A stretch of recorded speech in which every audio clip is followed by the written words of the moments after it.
शिव विवाह की अद्भुत कथा। तुलसीदास जी ने जिस प्रकार से शिव विवाह से का वर्णन किया है, ऐसा विवाह न हुआ है और न ही होगा। तो आज हम आपको शिव विवाह की कथा सुना रहे हैं। दूल्हा भगवान शिव के शरीर पर राख लगी है, सांप और कपाल के गहने हैं। वह नंगे जटाधारी और भयंकर है। उनके साथ भयानक मुख वाले भूत प्रेत पिशाच योगिनियाँ और राक्षस हैं, जो बारात को देखकर जिंदा बचेगा। सचमुच उनके बड़े ही पुण्य हैं और वही पार्वती का विवाह देखेगा। लड़कों ने घर घर जाकर यह बात कही। सप्तऋषियों द्वारा पर्वतराज हिमालय को पार्वती का विवाह शिव से करने की प्रेरणा देना। सप्तऋषियों ने हिमालय से कहा, पर्वतराज शिव जी जगत के पिता हैं और पार्वती जगत की माता मानी गई है।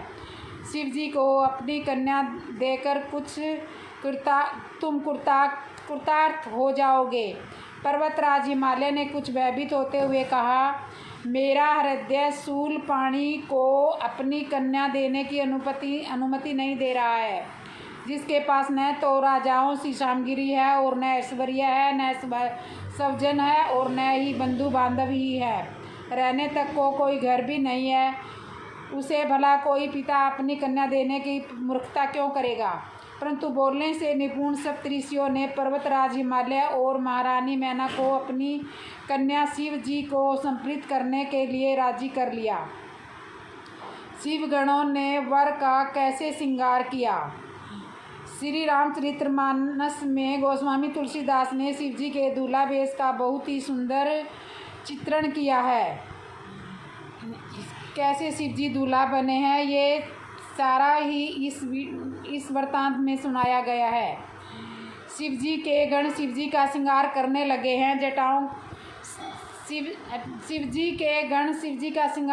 लगे हैं। जटाओं का मुकुट बनाकर उस पर सांपों को सजाया गया है। शिव जी ने सांपों के ही कुंडल और कंकण पहने और शरीर पर विभूति रमाई है और वस्त्र की जगह बागंबर लपेट लिया। शिव जी के सुंदर मस्तक पर चंद्रकला, सिर पर गंगा जी, 3 नेत्र, सांपों का जनेऊ, गले में विष और छाती पर नरमुंडों की माला थी। इस प्रकार उनका वेश अशुभ होने पर वे कल्याण के धाम और कृपालु हैं।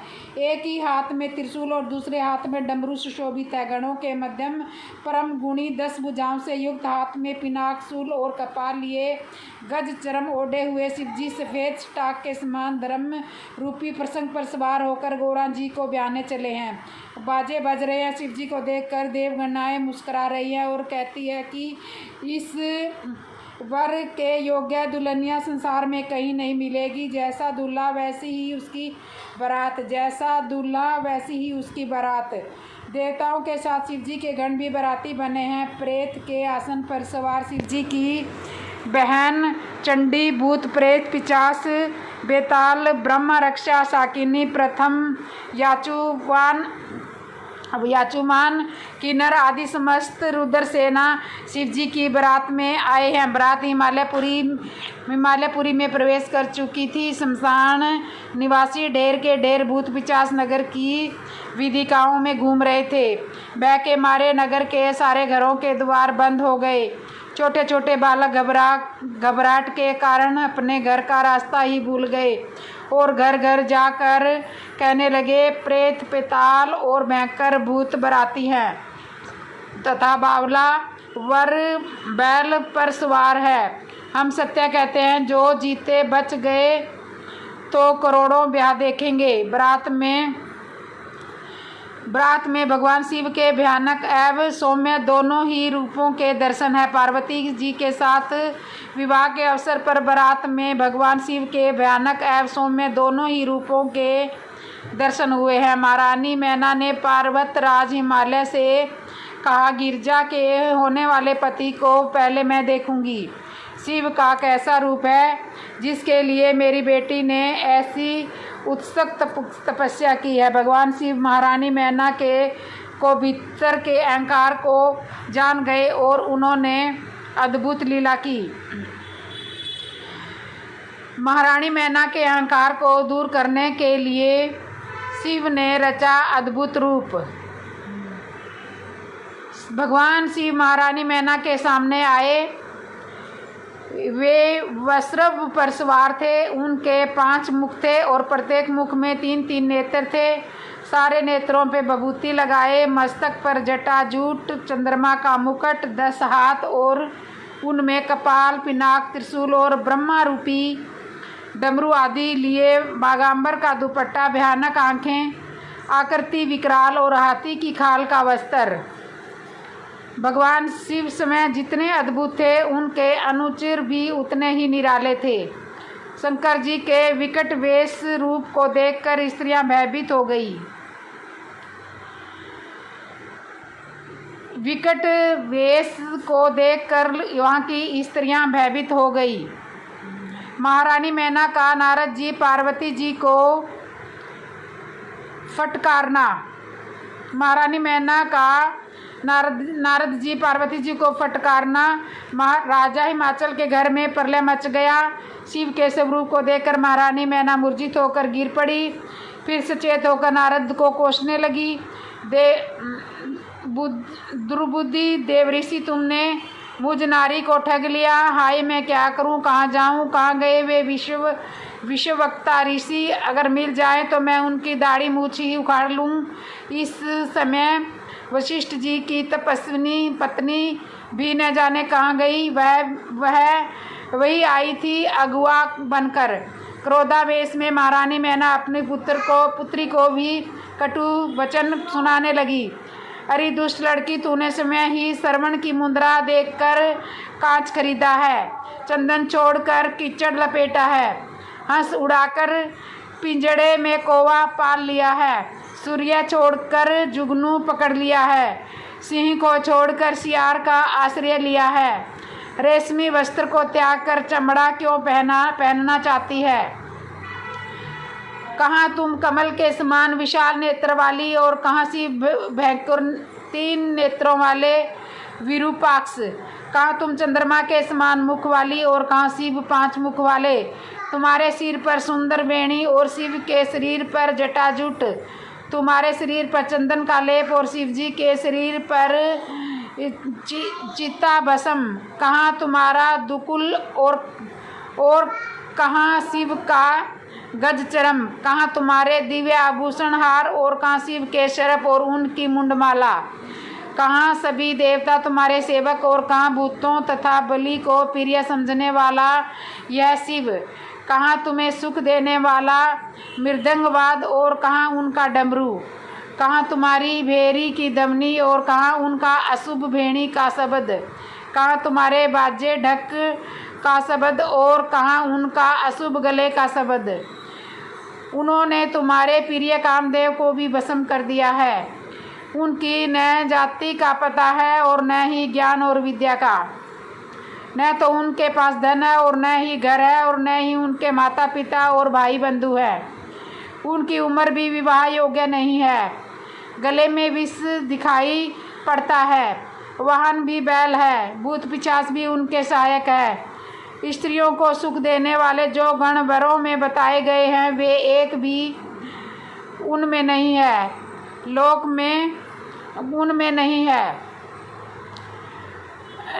लोकों में प्रसिद्ध है इनकी ये कहानी। वर के अंदर कन्या रूप माता, धन, पिता, विद्या तथा बंधु बांधव, अच्छा कुल देखना चाहते हैं, किंतु अन्य आदमी मिठाइयों पर नजर रखते हैं। और तुम ही देखो उस विरूपाक्ष में इनमें से कौन सा बात है? पार्वती, तेरी बुद्धि को अधिकार है, तुझे अधिकार है। तूने गिरिराज के इस कुल का उपवास करा दिया। पितरों की मानसी कन्या महारानी मैना का क्रोध उस चरम तक पहुंच गया। तब वह पार्वती ने कहा, माँ, आपकी बुद्धि इस समय इतनी विपरीत कैसे हो गई? इस समय साक्षात ईश्वर है, देवों के देव महादेव है, सुंदर है, कल्याणकारी है। वे समय अंकचिंकन है, किंतु ब्रह्मांड की सब संपत्तियां उनके पैरों में लौटती हैं। शिव वास्तविक तत्व को समझने वाला कोई ही नहीं है।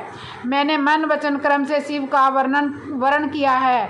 आप मुझे शिव के हाथों में सौंप कर अपना जीवन सफल करें। महारानी मैना के शिव पार्वती विवाह के विरुद्ध होने के वर पक्ष के भी छक्के छुड़ गए। तब नारद जी ने राजा हिमाचल के महल में जाकर पार्वती के पूर्व जन्म की कथा सुनाकर और शिव के साथ उनका सनातन संबंध बताकर सभी का भ्रम दूर कर दिया।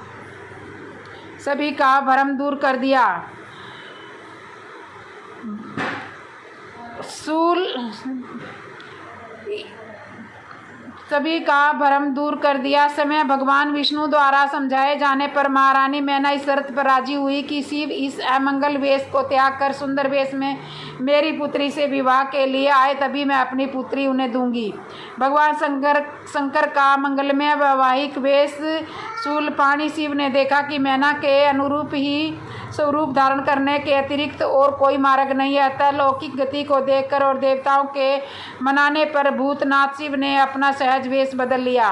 ब्याह तो ब्याह ही है, चाहे ईश्वर का ही क्यों न हो, ब्याह तो ब्याह ही होता है।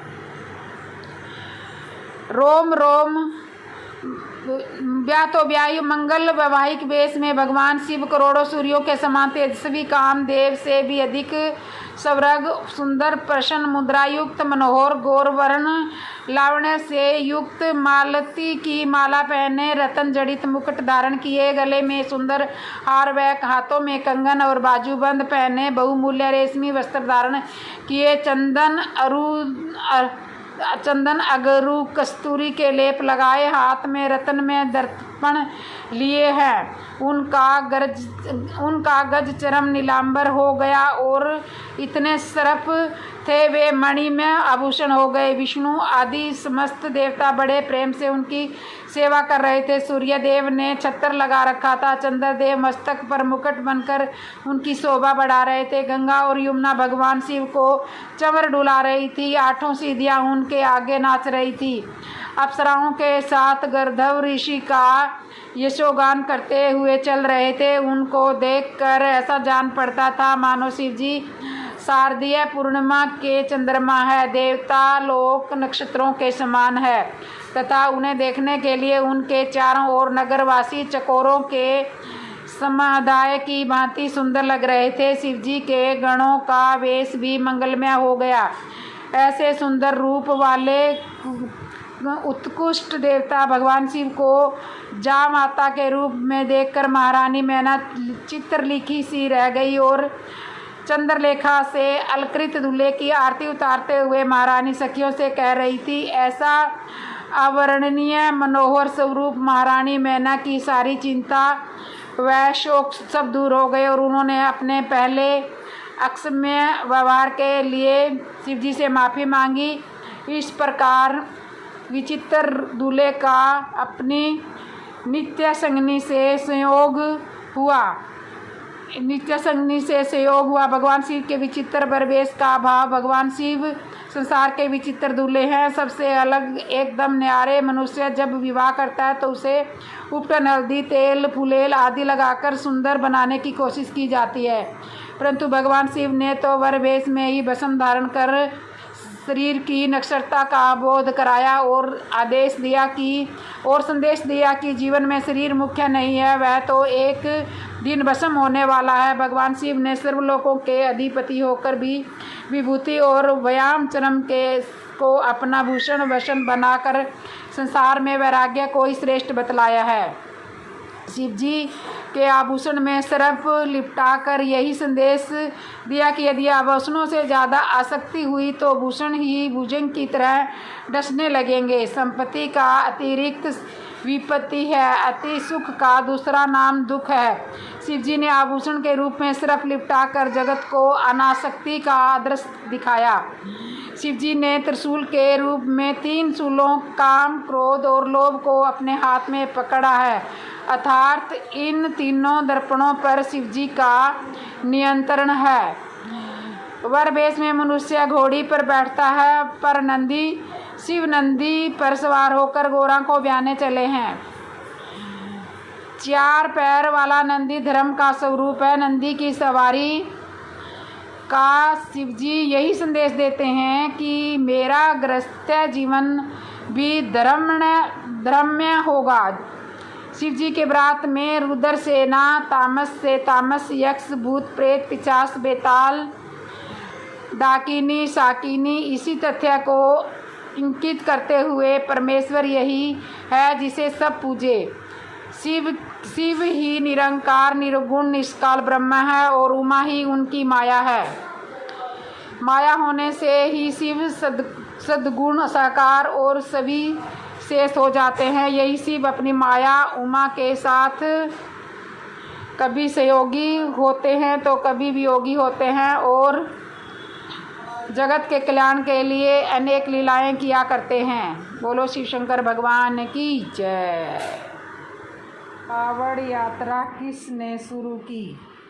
इस बार कावड़ यात्रा कब से शुरू है?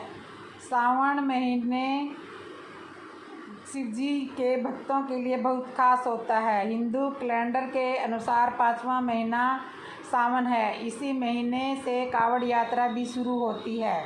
शिव भक्तों के लिए कावड़ यात्रा किसी तीर्थ यात्रा से कम नहीं है। इस साल सावन शिवरात्रि पर लाखों की संख्या में कावड़िए हरिद्वार से पैदल पवित्र नदी गंगा का जल लेकर आते हैं और अपने क्षेत्र के शिवलिंगों में जल अभिषेक करते हैं। यह एक कठिन यात्रा है। उत्तर प्रदेश में एक ऐसा मंदिर स्थापित है जहां सावन के दौरान कावड़ियों की भारी भीड़ उमड़ती है। इस मंदिर का संबंध भगवान परशुराम से माना जाता है। तो आइए जानते हैं इस मंदिर से जुड़ी हुई कुछ खास मान्यताएं। धार्मिक ग्रंथों में माना जाता है कि भगवान परशुराम ने ही कावड़ यात्रा की शुरुआत की थी, इसलिए उन्हें प्रथम कावड़िया भी कहा जाता है। इस दौरान परशुराम जी गढ़मुक्तेश्वर धाम से कावड़ के माध्यम से पवित्र गंगा जल लाए और उत्तर प्रदेश के बागपत में स्थित पूरा महादेव का अभिषेक किया। इसलिए कावड़ यात्रा करने की परंपरा चली आ रही है। वर्तमान में गढ़मुक्तेश्वर को ब्रिज घाट के नाम से भी जाना जाता है। इस मंदिर की महिमा इतनी अधिक है कि हर साल सावन के महीने में लाखों की संख्या में कावड़िए पूरा महादेव में शिवलिंग का जल अभिषेक करने पहुंचते हैं। गढ़मुक्तेश्वर धाम, जहां से परशुराम जी कावड़ में गंगा जल लाए थे, इस स्थान के बारे में एक पौराणिक कथा भी है। शिव पुराण में वर्णित कथा के अनुसार एक बार महर्षि दुर्वासा मंदराचल पर्वत पर तपस्या कर रहे थे। तभी भगवान शिव का दल वहां पहुंच गया और महर्षि दुर्वासा का उपवास करने लगा। इससे महर्षि क्रोधित हो गए और उन्होंने गणों को पिशाच बनाने का श्राप दे दिया। तब भगवान शिव के दर्शन से शिव गणों को पिशाच लोक से मुक्ति मिल गई।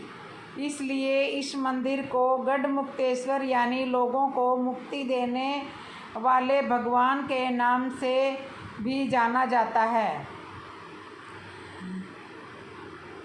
सावन 2024 में 22 जुलाई को शिवरात्रि, 2 अगस्त को सावन आरंभ होएगा। 22 जुलाई को शिवरात्रि होएगी, 2 अगस्त को सावन समाप्त होएगा 19 अगस्त को। सावन के त्यौहार क्यों, कब, कहाँ और कैसे? सावन की शिवरात्रि, सावन के सोमवार, सावन मंगला गौरी व्रत और ये कावड़ यात्रा 2024 में ये सभी आप सभी को बहुत बहुत शुभकामनाएं।